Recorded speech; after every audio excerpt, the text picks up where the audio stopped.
Hello Danvers and fellow YouTubers. Welcome back to Community Connections One-on-One. This is a new program. This is our second in the series, and I'm joined today, I'm John Call, I'll be your host, and I'm joined today by Jody Meyer from the Danvers Catholic Collaborative. Danvers Catholic Collaborative is a two-parish collaborative with St. Richard's and St. Mary's in Danvers. Welcome, Jody. Thanks for joining us today. Thanks for having me. Jody is here today to talk to us about the Anti-Human Trafficking Committee at DCC, and she's the chairwoman of it, and her organization is doing great things, so we're going to learn all about it today. Let's start with, what is anti-human trafficking? So anti-human trafficking is actually taking anyone by force or fraud or coercion to provide organs, labor, or sexual favors. So the force we probably all kind of know about, you know, if someone is grabbed at a shopping center or something.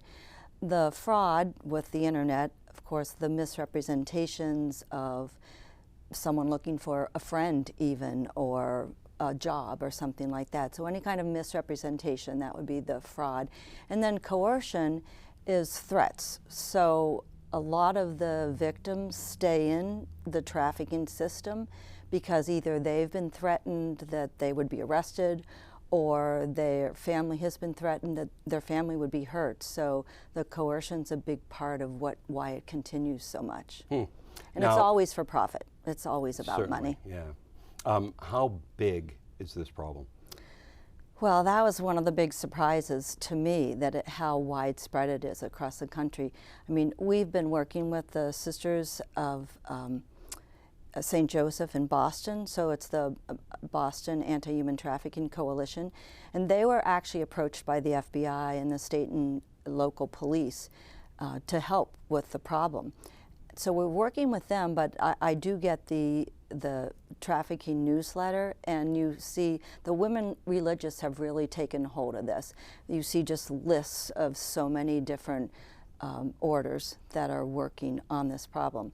But apparently it's one of the largest growing industries, and the United States is the #1 consumer, which is tragic. Wow. So in terms of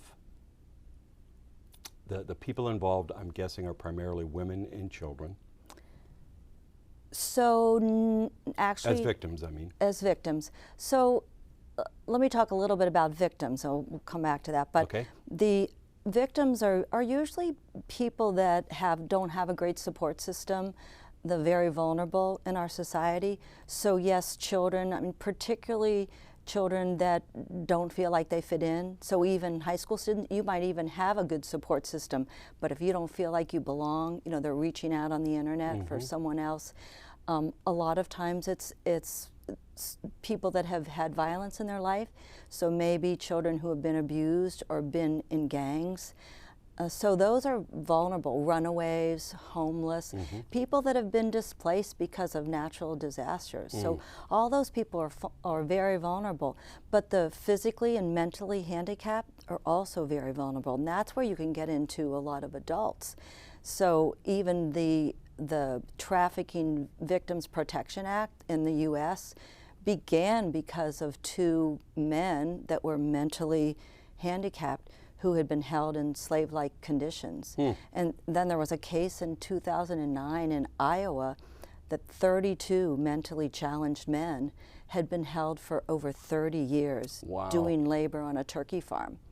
So we think a lot of the young, and I think most of the trafficking that we hear about around here, anything that would be more local, a lot of that would be probably about prostitution, and we've heard about the labor and organizations, you know, we think of it in other countries, but there's examples here too. So anybody that's vulnerable, people without support systems, those would be the major victims. Now, it's a good thing you mentioned the prostitution part of it, because up until you said that, I was going to say I don't think I have heard of human trafficking at all, you know, until the committee was formed. But And it's a ministry, by the way. Oh, ministry. We don't call it a committee, it's a ministry. I stand corrected. It's okay. So until I heard that, I was thinking that this is a non-existent problem on the North Shore, but I'm sure that is not the case. Well, for example, in Peabody, this was, I think, just about a year ago, and this is what people can do. Somebody had been walking their dog a lot and just kept noticing that people kept going into this one house. So they called the authorities and they raided it, and it was a prostitution ring. So it's definitely around. A lot of it's hidden. We don't work directly with the survivors. We work with the sisters that have safe houses, and there are safe houses on the North Shore. But yeah, unfortunately, there are victims everywhere. I mean, one of the videos that we have in our own PowerPoint presentation that we've used, because part of our mission really is to educate ourselves, educate others, spread the word. Yeah, it's very powerful. It depicts these three high school students that end up being 3 of hundreds on this giant wall, and that was all in, I think, Rapids, Michigan. So it's much, much more extensive. That's one of the biggest surprises that we found, how extensive the problem is. Well, and I would imagine that you had mentioned the internet earlier, and I would imagine that the internet allows it to be not only throughout the nation, but internationally as well, because they can appear like they're in your town or in the town next door, and they're actually in China or Russia or wherever. Right. And even the misrepresentation of someone local, where they befriend someone online, pick them up, maybe have a normal date for 1 or 2 times, and then everything changes. So the internet's interesting because it's both positive and negative. So we're talking about a negative thing here, how people are so easily accessible. I mean, an example, hotels. Probably about 80% of the victims have said they've been at some point in hotels. And if you think about it now, you can book rooms online. So traffickers can take an entire hall.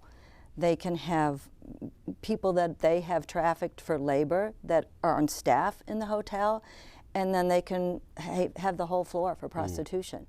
So the internet has made that so it's so easy to book things to not be seen. Right. The flip side is it also helps law enforcement when there's trafficking across border lines, whether it's intercontinental or state border lines. They can stay in contact with each other. They can let each other know what's going on. The internet also is positive in that there are a lot of resources for victims. And there are many organizations. This is one way people can help. You can just do a search for organizations that helped trafficked victims, survivors, and there are all kinds of organizations that either provide crafts and things that are made by survivors, or like Fair Trade, probably heard of that one, that they make a commitment that none of their products that they sell have been made in any kind of trafficking situation for labor trafficking. So the internet has positive resources, ways that we can help, that we can look up easily, and a lot of negative ones also. Right. Certainly. So let's talk about this ministry and how it began in 2 factors, I guess. One, you mentioned a lot of religious. How did they come to be kind of at the forefront of this? And then how did you and the Danvers Catholic Collaborative become involved in it? So the Sisters of St. Joseph are the ones that we're working with in Boston. And they're part of an organization that has a longer name, and it's Leadership Conference of Women Religious. And actually the FBI and state police contacted them and said, help us with this problem. They had these kids and victims and what to do. So the sisters started this ministry of where they pack, and this is the major thing that we're doing, packing backpacks for like a 3-day transition in a safe house, if the safe house is full, in the woods. And it's clothing, now we do coats and sweatshirts and leggings and underwear and toiletries and anything that would help someone for a 3-day transition, and gift cards and things like that. So really, Maureen Maccaro started this. She was a St. Richard's parishioner, and she had watched the movie Sounds of Freedom, which is very powerful. If people get a chance, watch the movie. And she was very moved by it and went into a vigil at the Sisters of St. Joseph in Boston and invited them to come out to our collaborative to talk. So that's when I got involved. They had a presentation, and at the end of that presentation, they invited anyone there and said, does anyone want to help? See Maureen. So right away, Ann Craney and Ann Chiavacci and I went up to Maureen and said, we're in. So the four of us really, I'm not chairing this at all, the four of us have been leading this. And then when we put it out to the 2 congregations, we immediately got 20 people that wanted to support this. So that's been great. So what we do in our ministry is, again, we're supporting the Sisters of St. Joseph. And I know there are other organizations and many women religious that are involved in this. But we are working with them. We solicit donations, items. We've kind of morphed. We've only been in this about a half a year. So we've changed. Initially, we thought, you know, people would feel more invested if they packed a whole bag themselves. And it costs about $250. The first thing we did was go out and pack one together, the four of us.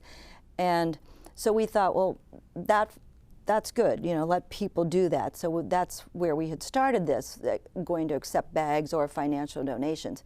But we started getting all kinds of items, and people have generous hearts and just want to drop things off. And even like the First Presbyterian Church of Ipswich dropped off a lot of things a few weeks ago. I mean, it took us a few hours to just add to our inventory. So we've morphed. So now we're collecting things, and then once a month we have a larger meeting. So a week ago Friday we had about 14 of us that got together, and we just did an assembly line and packed back. So we packed 17 backpacks that we then took into Boston to the sisters. So we feel like our ministry is about, one, praying for victims, keeping that in people's awareness, praying for the oppressors, for the families, just any way we can. So prayer is a big part, and spreading the word, education. So we've put together, we keep putting together as we learn things, more information to spread that word, and packing bags. And eventually, I think we'll be able to even help the sisters in other ways. Like they mentioned that they needed a wheelchair for someone that had been so abused that they now needed a wheelchair. So different ways. And then I hope, we haven't started this yet, but I hope down the road we'll be able to work on legislation. Good. Yeah, so that was going to be my, my next question of, it's great to get these victims out of harm's way, to rescue them, to save them, to give them a better life. Do the perpetrators just move on to the next victim then, because they're so far removed from, you know, whoever puts those 30 people on the turkey farm? Well, they may have rescued the 30 people, but if they didn't catch that person, he's moving on to the next turkey farm and putting more people in there, and it just continues. Unfortunately, that's the case, which is why it's such a growing industry. The bottom line is greed. It's all about money. It's all about profit and people that can make the money from it. So I'd love to say it's lessening, but I don't think that's the case. What is happening, I think, is people are becoming more aware of it. So maybe we will be able to stop more of it or catch more of it, or the legislation piece that I brought up. One of the things that I found out recently that I didn't know is, I mean, you think about the effects of what happens to these victims. So they're rescued, and you're so glad about that. But think of the trauma. I mean, the ones that are prostituted, they talk about probably 10 to 15 times a night that they're sold. But the other piece of the trauma and the difficulty, the challenges that I didn't really think of, is that they have criminal records, a lot of them. So that's part of the coercion, that the traffickers might say, well, you're just going to get arrested, so you can't leave. But I found out there's not any federal law that if someone commits a crime because they were trafficked and forced into it, it's not wiped off their record. So anything then that they go for, whether it's a job or rent or a bank loan, that record follows them. So that's legislation that I hope maybe we can work on. Some of the states have changed that. There's some laws, I'm not sure I'm pronouncing this right, but Webster didn't have this, but vacatur laws, I think they're called. So some of the states are doing that, where they're going to get rid of that criminal record, but there's no federal law right now that does that. So, wow. I'm sure you were quite surprised to hear that. What else have you learned in the past 6 months that really shocked you? So I actually asked the other three this question the other day, because I'm always curious about that, like what surprised you the most. And so our kind of consensus is that one thing is how powerful and wonderfully God is working within the ministry, within all of these people, even that brought it to our attention, and the support that we've gotten. We had a bake sale not too long ago, and we only had it at 3 masses at St. Mary's. And you know, people would buy a cupcake and give way more money. I mean, everybody, I think, is as horrified as we are, of course, at what goes on. So their generosity was great. So one of the wonderfully positive things is just how God is working in all of this. The two objective things that I think surprised us the most were the extent of the problem. I don't think we realized that at all. Right. How extensive it is, and that it's in our own backyards. So it's here. It's not in some foreign country. So that was that's true. surprise. I'm sure that's the first connection people might have, is that it's down in the border towns. Right. It's with the migrant workers. It's right. with the migrant population, even if in the country legally, is a transient organization anyhow, right, because they follow the crop cycles, et cetera, to find work. Right. So you expect them to be coming and going, and nobody really right. knows who they are or where they are. And the sisters had mentioned that really 83% of the ones that have been rescued, this is probably what the ones that they know, whatever, are U.S. citizens. So it isn't, I know a lot of people have in their heads, I think, that it's always immigrants and people that have trafficked over the border, but that is not the case. Well, certainly, because that would be the easiest way to manipulate them. Right? Right. They have their family, and it's like, you're going to do this, or your whole family goes back to wherever you right. were from, and they obviously came here for a reason, so they don't want that. Right. Yeah, one of the young women that were rescued that the sisters talked about went to high school and would sneak out at night to prostitute because they said they'd kill her brother. And, you know, that was fairly local. Wow. So what do people need to know? What else should we tell the Danvers population and those watching on YouTube, so that they can help out, so that we can help end this in our lifetime? So I would say definitely be aware. Try to learn as much as you can. Be aware of the surroundings. As I said, the person in Peabody that just saw something wrong. So I didn't mention, but hotels, for example, are a place that are rampant. Most of the victims say that they spent probably 80% say they spent some time in hotels. So when you're in a hotel, I mean, be aware. If you see a young person that looks uncomfortable, definitely not happy, maybe dressed inappropriately, you know, that's probably, maybe something's going on. So first of all, do not approach. That's the major thing that we've heard. Don't approach because you could make matters worse for the victim. But what you can do is, if you see something urgent, so that would be you see someone grabbed and taken, then call 911. If it's not as urgent, then you can call local authorities, of course. And then there's a hotline, and actually I'll give you both these numbers. I think they might put them on the screen even. But the hotline number is the letters FREE, F-R-E-E, 888. So it's 888-3733-888. So that's the telephone number. And then the text is Be Free, which is 233-733. So those are the national hotline numbers. And even if you contact local authorities, local police, they would contact the trafficking hotline. That is great. So back to the DCC, how can people help the Danvers Catholic Collaborative and your ministry tomorrow? So, first of all, pray. Everybody can pray. A lot of people are homebound. In fact, I just put in my car, we put a little support card in each of the bags, and we put a gift card. And so there's people that are homebound. One of my friends that's homebound has volunteered to write. We like to write also a message on the inside that's more personal. So one of my friends said, well, I can do that. So I just put 25 cards in my card to drop off to her to do. But people can donate. We'll take money because that's how we buy all the things. We just went to Costco and bought a bunch of coats that were on sale to add the coats to it. People can drop off items.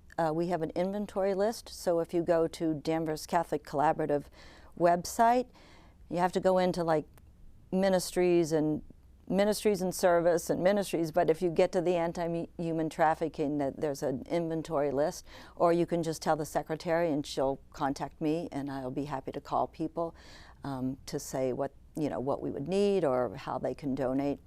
And if they want to join, we have our larger group that meets on the first Friday of every month at 2:15 at 94th Street in Danvers, which is St. Richard's Parish. So I'd say prayer, donation, educate yourselves, learn as much as you can about it, and be aware of your surroundings, and then help out. There's other organizations, so if you go online and look for what are good organizations to support, there are definitely organizations like that that you can that support victims of trafficking. That's wonderful. So if you are making a financial donation, you can send that to the Danvers Catholic Collaborative at 94th Street in Danvers. And if it's a check, it needs to be made out to the Sisters of St. Joseph. Okay. So we turn all of the checks to them, and then they give us the cash, and they're the 501c3 organization, the nonprofit organization. That's great. So. And if you're dropping off materials, clothing, backpacks, whatever else is on the inventory list, you can drop that off at the offices as well. And that's where the meeting is, in the conference room at the office. So become involved.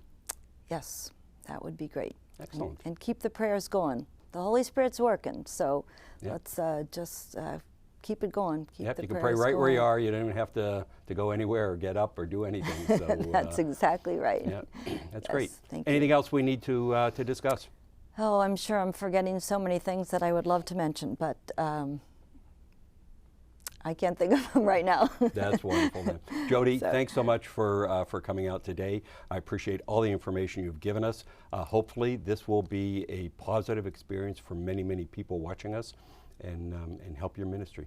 Thank you. Thanks a lot, John. Thanks for having me. A pleasure. Thank you all for watching. Have a great day.